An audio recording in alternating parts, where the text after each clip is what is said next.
Hello दोस्तों, अथक economics class में आपका स्वागत है। आज हम लोग कक्षा 9 के अध्याय 2 मानवीय संसाधन के संबंध में आज दूसरा क्लास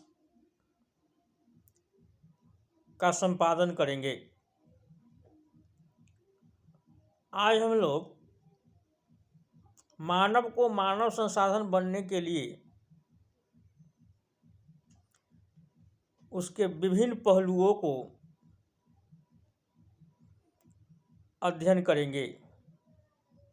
जैसे कि पिछले क्लास में हमने समझा कि मानव को मानव संसाधन बनाने के लिए उसमें गुणवत्ता डाला जाता है, उसमें गुणवत्ता का विकास किया जाता है। वह गुणवत्ता का विकास कैसे होगा? उसमें शिक्षा देना, प्रशिक्षण देना, उसका स्वास्थ्य को ठीक करना, उस पर चहुमुखी विकास के लिए उस पर खर्च करना और उसके उत्पादकता में वृद्धि करना ही उसको मानवीय संसाधन का रूप देता है। अब हम लोग देखते हैं इन सभी पहलुओं को। सबसे पहला है जनसंख्या की गुणवत्ता। जनसंख्या की गुणवत्ता साक्षरता दर, जीवन प्रत्याशा से निरूपित व्यक्तियों के स्वास्थ्य और देश के लोगों द्वारा प्राप्त कौशल निर्माण पर निर्भर करती है। यहाँ एक बात ध्यान देना है कि जनसंख्या के गुणवत्ता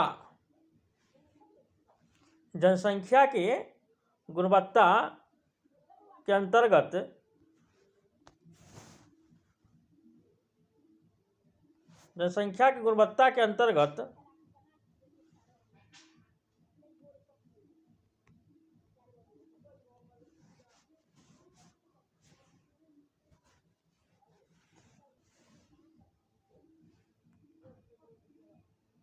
व्यक्तियों के स्वास्थ्य, साक्षरता दर, व्यक्तियों के जीवन प्रत्याशा,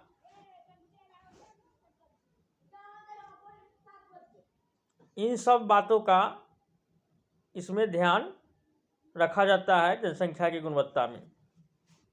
जनसंख्या की गुणवत्ता अंततः देश की समृद्धि दर निर्धारित करती है। ये समृद्धि क्या है? समृद्धि को हम दूसरा रूप कहते हैं विकास। क्या कहेंगे? विकास दर। समृद्धि दर बोले तो विकास दर।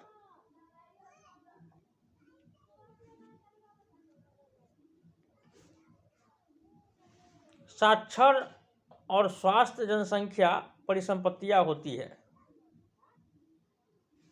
यानी शिक्षा और स्वास्थ्य, यानी वैसी जनसंख्या जिसमें साक्षर हो, गुण हो, शिक्षा हो और वह स्वस्थ हो, वह देश का परिसंपत्ति होता है। क्या होता है? परिसंपत्ति होता है। और वैसी जनसंख्या जो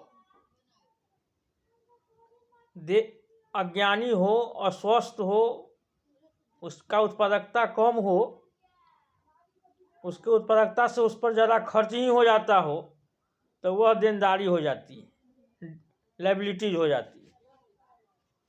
अब हम लोग शिक्षा जो इम्पोर्टेंट पहलू है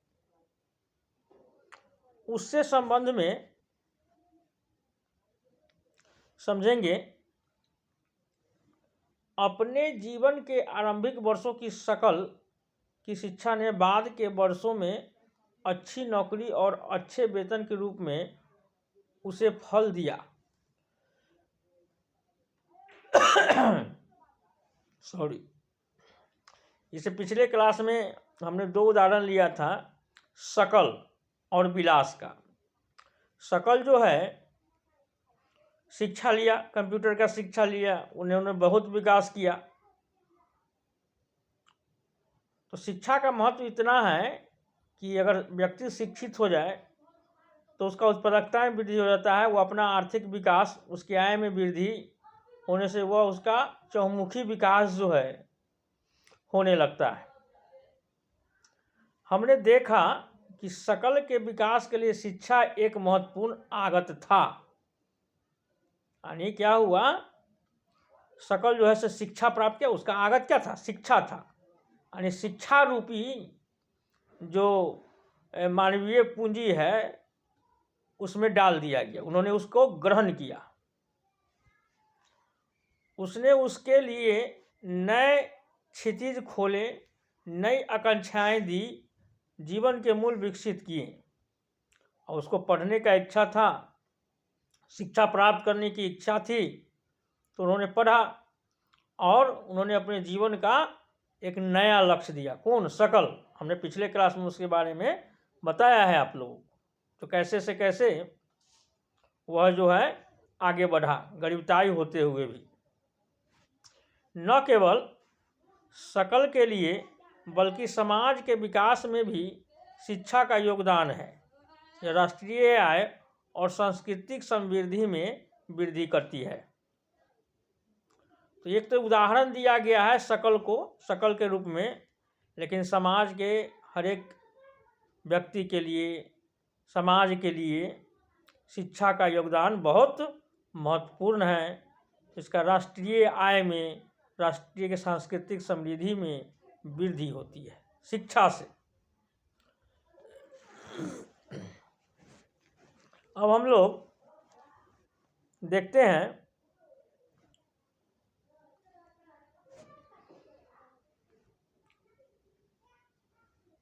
प्रशासन की कार्य क्षमता बढ़ाती है। प्राथमिक शिक्षा में सार्वजनिक पहुंच, धारण और गुणवत्ता प्रदान करने का प्रावधान किया गया है और इस मामले में लड़कियों पर विशेष ध्यान दिया गया है। प्रत्येक जिले में नवोदय विद्यालय जैसे शिक्षण संस्थान खोले गए हैं। अब हम लोगों को शिक्षा का महत्व बताते हुए बताया गया है कि शिक्षा जो है जो आपको सार्वजनिक पहुंच बनाता है, धारणा और गुणवत्ता प्रदान करता है। यानी शिक्षा अगर व्यक्ति ले ले तो उसका हर एक क्षेत्र में जिंदगी जीने की तरीका में भी परिवर्तन हो जाता है। लिविंग स्टैंडर्ड जो है उसका ऊंच हो जाता है। और व्यक्ति शिक्षित रहे, अगर व्यक्ति शिक्षित रहे तो कम पैसा में भी वह अच्छा तरह से साफ सुथरा में जिंदगी जी सकता है।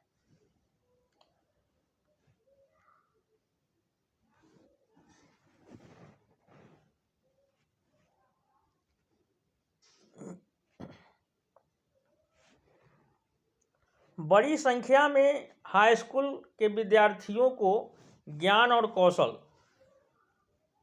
से संबंधित व्यवसाय उपलब्ध कराने के लिए व्यावसायिक शाखाएं विकसित की गई है। यानी हमने नवोदय विद्यालय वाली बात बोली, बहुत सारा संख्या खोला गया है शिक्षा प्रदान करने के लिए, और साथ ही साथ बहुत बड़ी संख्या में क्या हुआ है, हाई स्कूल खोला गया है विद्यार्थी को ज्ञान प्राप्त करने के लिए, कौशल से संबंधित व्यवसायिक उपलब्ध कराने के लिए व्यावसायिक शाखाएं विकसित की गई है। ये सब शिक्षा प्रदान करने के लिए ये सारी व्यवस्था जो है सरकार के द्वारा किया गया है। शिक्षा पर योजना परिव्यय बहाली पहली पंचवर्षीय योजना के तहत 151 करोड़ रुपए से बढ़कर 2020 से 21 में यह कितना हो गया, 20 से 21 में बढ़ करके आपको 99,300 करोड़ रुपए हो गया। 99,300 करोड़ रुपए हो गया। प्रथम पंचवर्षीय योजना में मात्र 151 करोड़ खर्च था ये शिक्षा पे, लेकिन ये बढ़ते बढ़ते 2020-21 में 99,300 करोड़ रुपए हो गया। सकल घरेलू उत्पाद के प्रतिशत के रूप में शिक्षा पर व्यय 1951 से 52 के 0.64% से बढ़कर 19-20 में 3.1% बजटीय अनुमान हो गया। इसके बाद केंद्रीय एवं राज्य सरकार के दस्तावेज भारतीय रिजर्व बैंक के द्वारा यह बजटीय अनुमान 20-21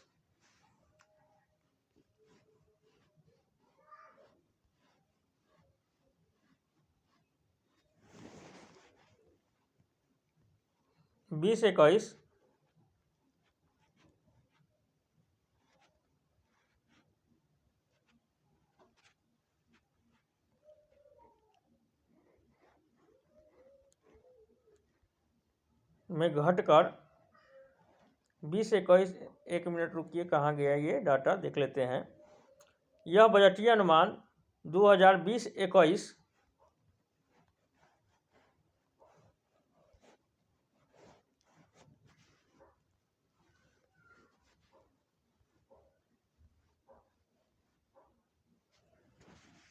कहाँ गया, एक मिनट, ये जो है यानी 2020-21 में घटकर 2.8% बताया गया। इससे साक्षरता दर 1951 के 18% से बढ़कर 2018 में 85% हो गई। साक्षरता प्रत्येक नागरिक का न केवल अधिकार है, बल्कि यह नागरिकों द्वारा अपने कर्तव्यों को ठीक प्रकार से पालन करने तथा अपने अधिकारों का ठीक प्रकार से लाभ उठाने के लिए अनिवार्य भी है। अब ध्यान दीजिए, यहाँ पे सरकार ने है शिक्षा पर जो खर्च किया, वह जो पहले 0.64 था वो बढ़ कर के 2.8% यानी हो गया। मात्र 1951 में यानी भारत का जब आज़ाद हुआ था उसके बाद क्या हुआ कि भारत का जो शिक्षा पर जो था 18%, वो बढ़ कर के कितना 85% हो गई। 85% क्या हुआ यानी शिक्षा में वृद्धि हो गई। साक्षरता प्रत्येक नागरिक का न केवल अधिकार है। अब देखिए, अभी जो दिया गया है शिक्षा का अधिकार कि 14 वर्ष तक के बच्चे को मुफ्त शिक्षा दिया जाएगा, शिक्षा में विकास का ही एक भाग है। 14 वर्ष तक के बच्चों को मुफ्त शिक्षा, मुफ्त पोशाक, साइकिल, स्कॉलरशिप, ये सारी योजनाएं जो सरकार के द्वारा चलाई जा रही है, यह शिक्षा को बढ़ावा देने के लिए ही किया जा रहा है। तो शिक्षा का इतना महत्व है, बहुत महत्व है। अब हम लोग आप अपने अधिकारों को ठीक प्रकार से लाभ उठाने के लिए अनिवार्य भी है। जनसंख्या के विभिन्न भागों के बीच व्यापक अंतर पाया जाता है। महिलाओं की अपेक्षा पुरुषों में साक्षरता दर करीब 16% अधिक है। अब अभी जो आंकड़ा है महिला का जो है से कम है, अब महिला से ज़्यादा पुरुष का है। 16% ज़्यादा साक्षरता दर पुरुष में है महिला से। अभी देश का जो कुल जन साक्षरता दर है 74% के आसपास है, और उससे 16% नीचे जो है महिला साक्षरता दर है। ग्रामीण क्षेत्रों की अपेक्षा नगरीय क्षेत्रों में साक्षरता दर करीब 14.2% अधिक है। अब ध्यान से देखिए, यहाँ एक चीज़ देखना ये है, बहुत ज़रूरी है तुलना करना, कि अगर पूरे देश की चर्चा किया जाए, पूरा देश में महिला महिला महिला जो है कम साक्षर है पुरुष से कम साक्षर है। अगर शहर और गांव की तुलना किया जाए तो शहर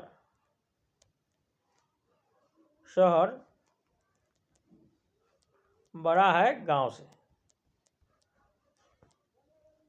यानी गांव में जो साक्षरता दर है उससे ज़्यादा साक्षरता दर आपको शहर में है, नगर में है, शहर में है। नगर में साक्षरता दर ज़्यादा है और गांव में साक्षरता दर कम है। 16 अब इसको देखिए,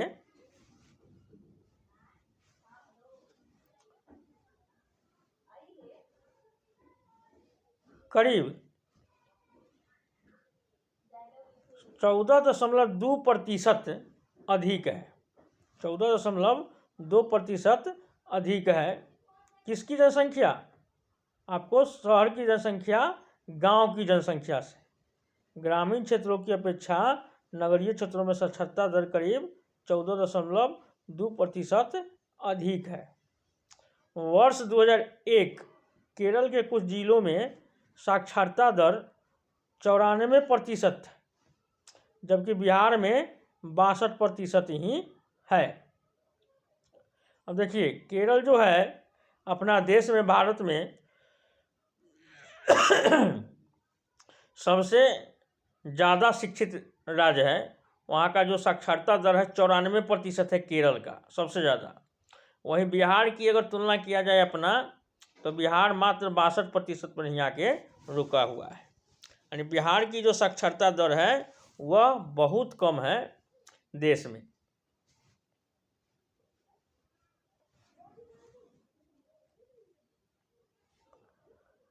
वर्ष 2019-20 प्राथमिक स्कूल प्रणाली भारत के 7,78,842 लाख से भी अधिक गांव में फैली है। यानी भारत के 7,78,842 लाख से भी अधिक गांव में प्राथमिक स्कूल उपलब्ध है। दुर्भाग्यवश स्कूल शिक्षा के इस विस्तार को शिक्षा के निम्न स्तर और पढ़ाई के बीच में छोड़ने को उच्च दर ने कमज़ोर कर दिया है। इतना स्कूल होने के बावजूद भी क्या है, शिक्षा का जो स्तर है, आप बीच में पढ़ाई जो छोड़ देते हैं, वो ऊंची दर है, पढ़ाई छोड़ने की ऊंची दर है। उससे क्या हुआ है, उसमें यानी बहुत ह्रास देखने को मिला है। 6 से 14 वर्ष आयु वर्ग के सभी स्कूली बच्चों को वर्ष 2010 तक प्राथमिक शिक्षा प्रदान करने की दिशा में सर्व शिक्षा अभियान एक महत्वपूर्ण कदम है। यानी 2010 तक क्या करना था कि सभी 6 से 14 वर्ष के बच्चों को सबको यानी मुफ्त शिक्षा देना था। उसी समय से इसको लागू किया गया। यह कौन सा अभियान के तहत है? सर्व शिक्षा अभियान। राज्यों, स्थानीय सरकारों प्राथमिक शिक्षा सार्वभौमिक लक्ष्य को प्राप्त करने के लिए समुदाय को सहभागिता के साथ केंद्रीय सरकार की यह एक समयबद्ध पहल है। और यह टारगेट रखा गया था 2010 से पहले कि 2010 तक सभी 6 से 14 वर्ष के बच्चों को क्या करना है? साक्षर कर देना है, शिक्षित करना है। लेकिन उसको अब क्या कर दिया है? अधिकार ही कर दिया है कि 14 तक के बच्चे को जो एक प्रकार का अधिकार दे दिया है, शिक्षा का अधिकार, उनको मुफ्त शिक्षा दिया जाएगा। इसके साथ ही प्राथमिक शिक्षा में नामांकन बढ़ाने के लिए सेतु कार्यक्रम, देखिए वेरी इंपॉर्टेंट है, बहुत इंपॉर्टेंट। ये बहाली और वैकेंसी में कंपटीशन में पूछता है। यानी प्राथमिक शिक्षा में यानी 1 से 5 तक, 1 से 8 तक के जो शिक्षा संचालित होती है भारत में, उसमें नामांकन, बच्चे नहीं नामांकन कराते हैं, नहीं पढ़ने जाते हैं, तो उसमें बच्चों को प्रोत्साहित करने के लिए, नामांकन करने के लिए कार्यक्रम चलाया गया। उस कार्यक्रम का नाम था सेतु कार्यक्रम, सेतु पाठ्यक्रम। और स्कूल लौटो शिविर, स्कूल लौटो शिविर, यानी 2 प्रोग्राम लाया गया नामांकन बढ़ाने के लिए, सेतु पाठ्यक्रम और स्कूल लौटो शिविर। कक्षा में बच्चों की उपस्थिति को बढ़ावा देने, बच्चों के धारणा और उनकी पोषण स्थिति में सुधार के लिए दोपहर के भोजन की योजना कार्यान्वित की जा रही है।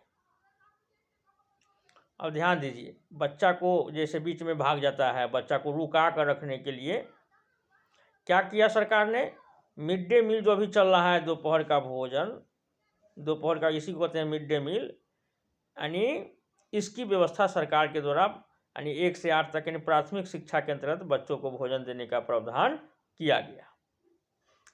इस नीति से भारत में शिक्षित लोगों की संख्या में वृद्धि हो सकती है।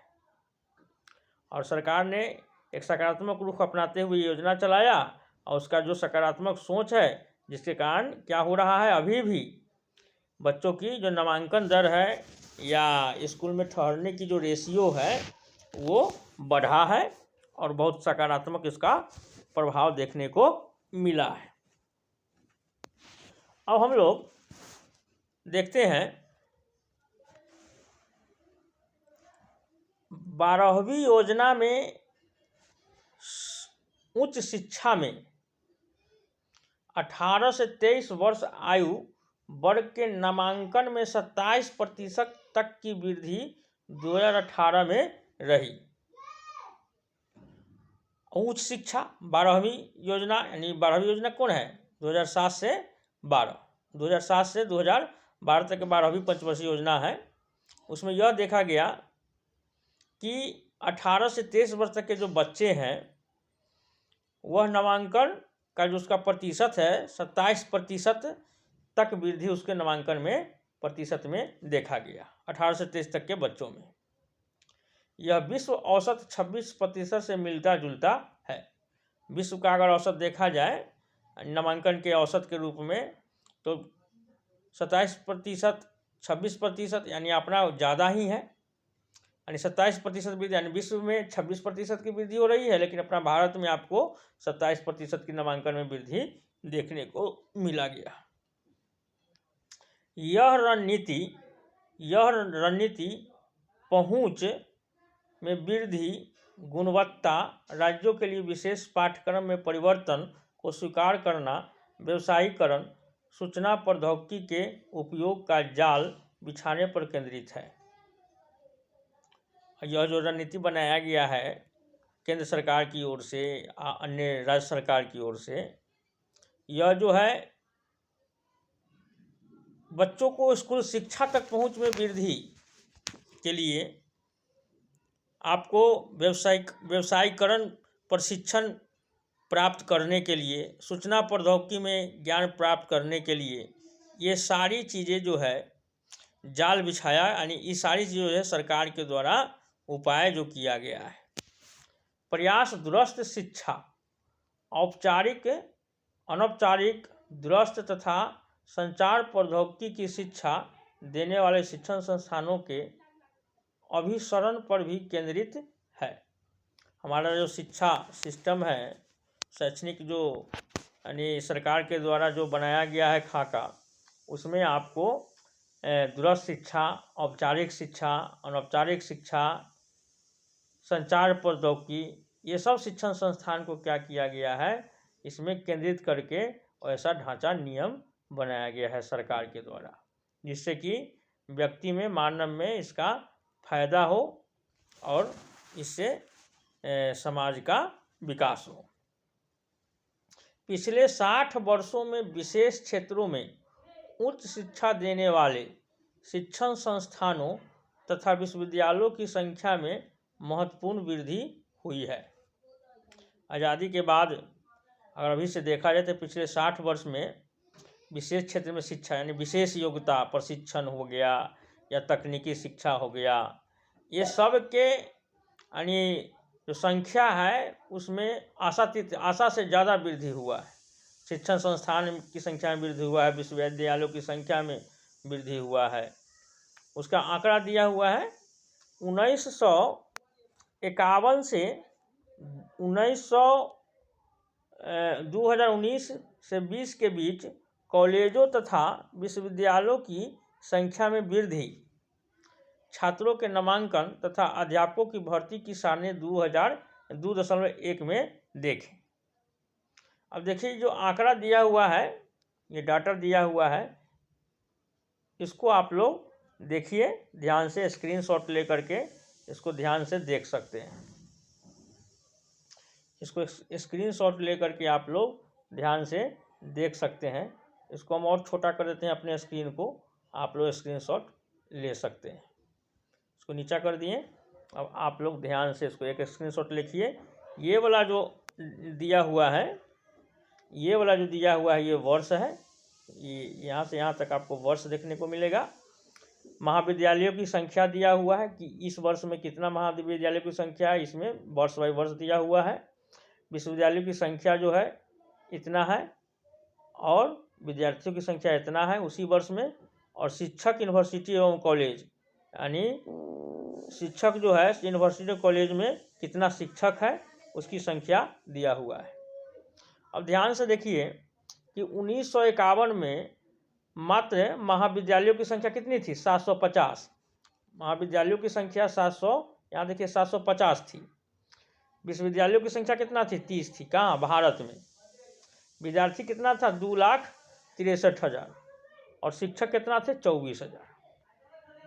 जो बढ़ते बढ़ते आपको 2020-21 में इसकी आंकड़ा देखिए, अब महाविद्यालय की संख्या हो गया 46,007, विश्वविद्यालयों की संख्या हो गया 1,074। 2023 तक है इतना यूनिवर्सिटी की संख्या।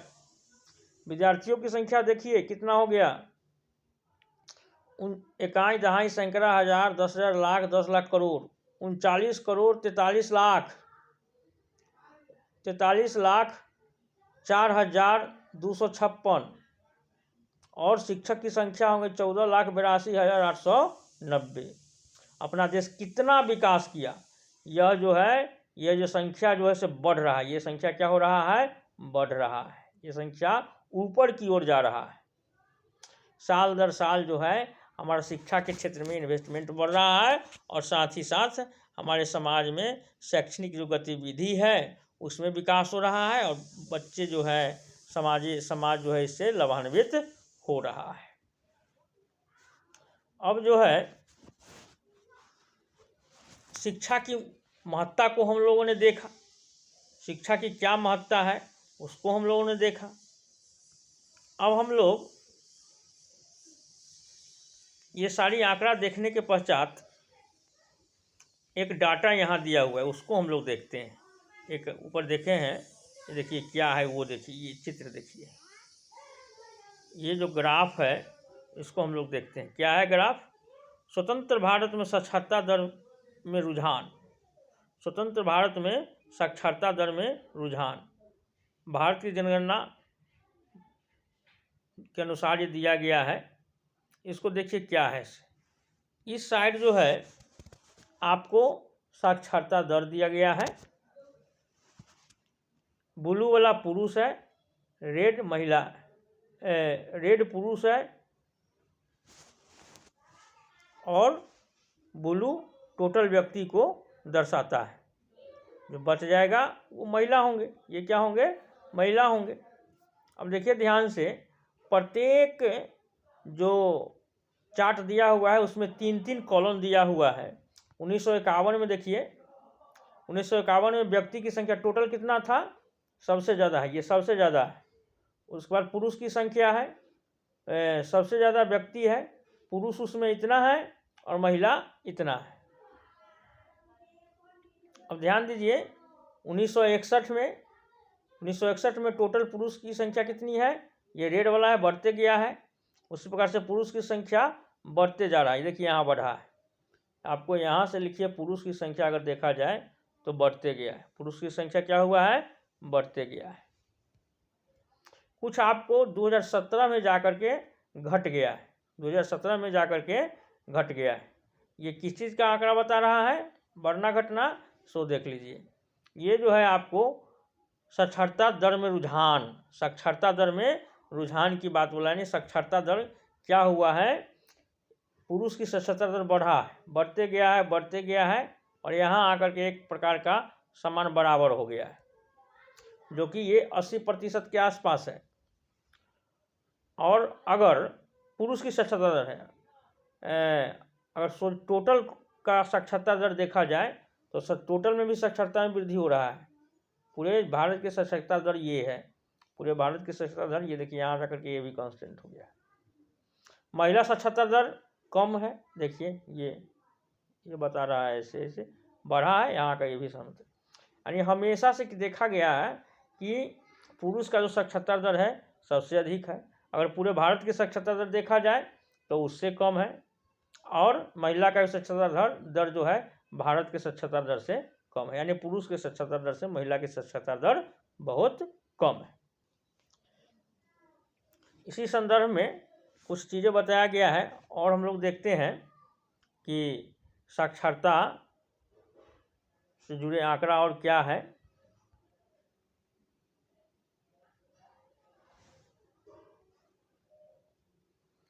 अब ध्यान देना ये है,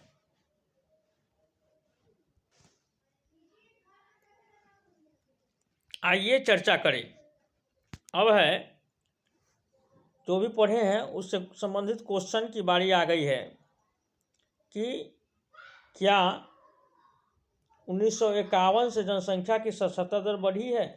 अभी जस्ट हमने ग्राफ के थ्रू देखा कि 1951 से लेकर के 2021 से जनसंख्या दर में वृद्धि हुई है। हाँ, इसका आंसर क्या होगा, यस, हाँ। नेक्स्ट है, किस वर्ष भारत में साक्षरता दर सर्वाधिक रही। किस वर्ष भारत में साक्षरता दर सर्वाधिक रही। तो भारत में साक्षरता दर जो है से 2011 की जनगणना के अनुसार सबसे ज़्यादा था, सबसे ज़्यादा 2011 के जनगणना के अनुसार साक्षरता दर कब था, किस वर्ष था। तो देख लीजिए यहाँ पे क्लियर स्पष्ट है कि सबसे ज़्यादा साक्षरता दर जो है आपको इस लाइन में 2017 और 2017 और 2011 में क्या है, सबसे ज़्यादा साक्षरता दर देखने को मिला। नेक्स्ट है, भारत में पुरुषों में साक्षरता दर अधिक क्यों है। भारत में पुरुषों में साक्षरता दर इसलिए है कि यह एक पितृ सत्तात्मक देश है। यहाँ पुरुष जो है शिक्षा पर पुरुष को विशेष ध्यान देने के लिए उसको माहौल है, और महिला के प्रति जो है से सोच व्यक्ति को कुछ अलग है। इन सोच को सब समाज में बदलना चाहिए, महिला को भी पढ़ाने का अवसर देना चाहिए ताकि महिला का साक्षरता दर भी बढ़े। महिला जो है, जो परंपरागत रूप से जो पहले जो नीति महिला के प्रति जो था विचारधारा, वो बहुत गलत था। महिला को कहा जाता था से घर से नहीं निकलना है, घर में ही रहना है, यही सब बाधक था। और इन सब सोच से अब भारत आगे निकल रहा है, और महिला भी पुरुष से कदम मिला करके अब चल रही है। फिर भी महिलाओं को आगे बढ़ाने के लिए और कुछ किए जाने की आवश्यकता है। सरकार भी इस क्षेत्र में अपना कदम उठा रही है, और समाज में भी जागरूकता शिक्षा के माध्यम से आ रही है। नेक्स्ट है, पुरुष की अपेक्षा महिलाएं कम शिक्षित क्यों है। अब देखिए, पुरुष की अपेक्षा महिलाएं कम शिक्षित क्यों हैं। अब पुरुष जो है, अभी जस्ट बताए हैं कि पुरुष को हर क्षेत्र में प्राथमिकता दिया जाता था पहले।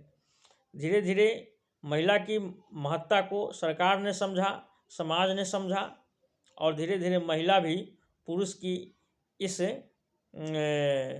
साक्षरता का जो रेशियो है उसको धीरे धीरे पीछा कर रही है, और संभवतः पुरुष और स्त्री सब एक समान शिक्षित भविष्य में हो जाएंगे। आप भारत में लोगों की साक्षरता दर का परिकलन कैसे करेंगे। आप भारत में लोगों की साक्षरता दर का परिकलन कैसे करेंगे। भारत में साक्षरता दर का परिकलन कैसे करेंगे? जानेंगे इसे कौन साक्षर है, कौन कितना पढ़ा हुआ है, उसको वर्गीकृत करेंगे, किसे क्लास वाइज कौन व्यक्ति कितना पढ़ा हुआ है, महिला कितना है, पुरुष कितना पढ़े हुए हैं, कौन बच्चा जो है आपको स्कूल से बाहर है, कौन बच्चा नामांकित है। शिक्षा से संबंधित अनेक पहलुओं का हम सूचना प्राप्त करेंगे, उसके साथ उसका हम परिकलन करेंगे। नेक्स्ट है 2025 में भारत की साक्षरता दर का आपका पूर्वानुमान क्या है? तो मेरा पूर्वानुमान क्या रहेगा? आप लोग को भी पूर्वानुमान यही होनी चाहिए कि हमारा देश जो है से शिक्षा के क्षेत्र में आगे बढ़ेगा और जो अभी 74% है वो 80-85% के आसपास हो जाएगा, यानी 80% तो टॉप ही जाएगा। 80% से अधिक होने का अनुमान हमको लगता है। अब ये चर्चा किए पढ़ने के बाद तो हम लोगों को देखना ये है कि एक क्रियाकलाप दिया हुआ है, इस क्रियाकलाप को ही पढ़ लेते हैं।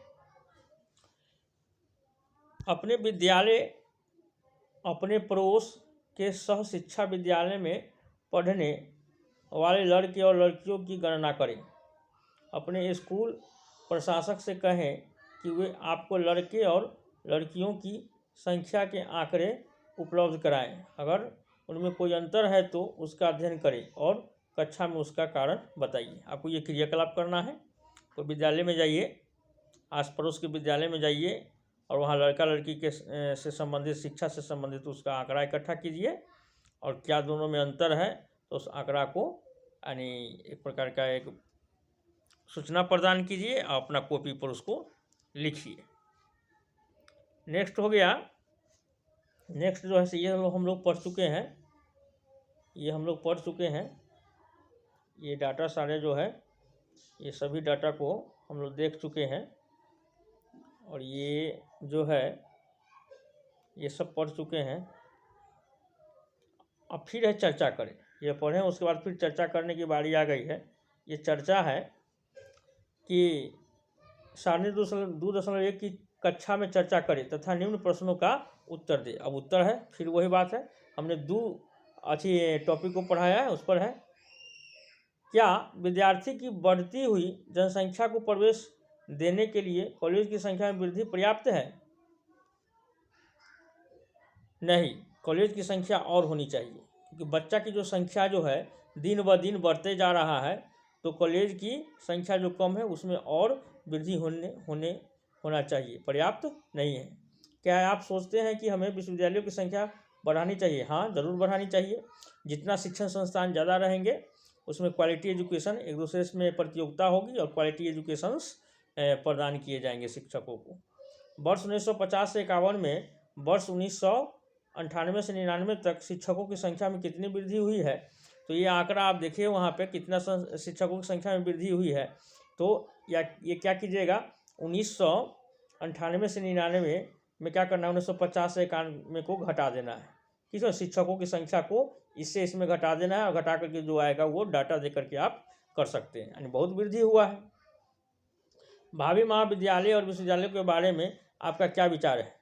यानी भविष्य में विश्वविद्यालयों की संख्या, महाविद्यालयों की संख्या में वृद्धि होगी और हम आशा करते हैं कि इससे देश का शिक्षा के क्षेत्र में और विकास होगा, समाज इससे लाभान्वित होगा और हम सब का इसके साथ ही विकास होगा, क्योंकि शिक्षा है तो हम लोग इससे बहुत लाभान्वित होते हैं और शिक्षा से ही हम लोगों को ज़िंदगी जीने का तरीका मालूम होता है। और जब शिक्षा हम लोग प्राप्त कर देते हैं तो इससे देश की उत्पादकता में वृद्धि होती है, हमारा उत्पादकता में वृद्धि होती है।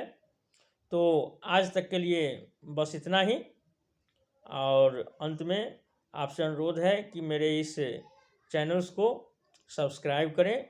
अगर ये वीडियो आपको अच्छा लगा है तो प्लीज़ इसको लाइक कर दें और शेयर कर दें। धन्यवाद।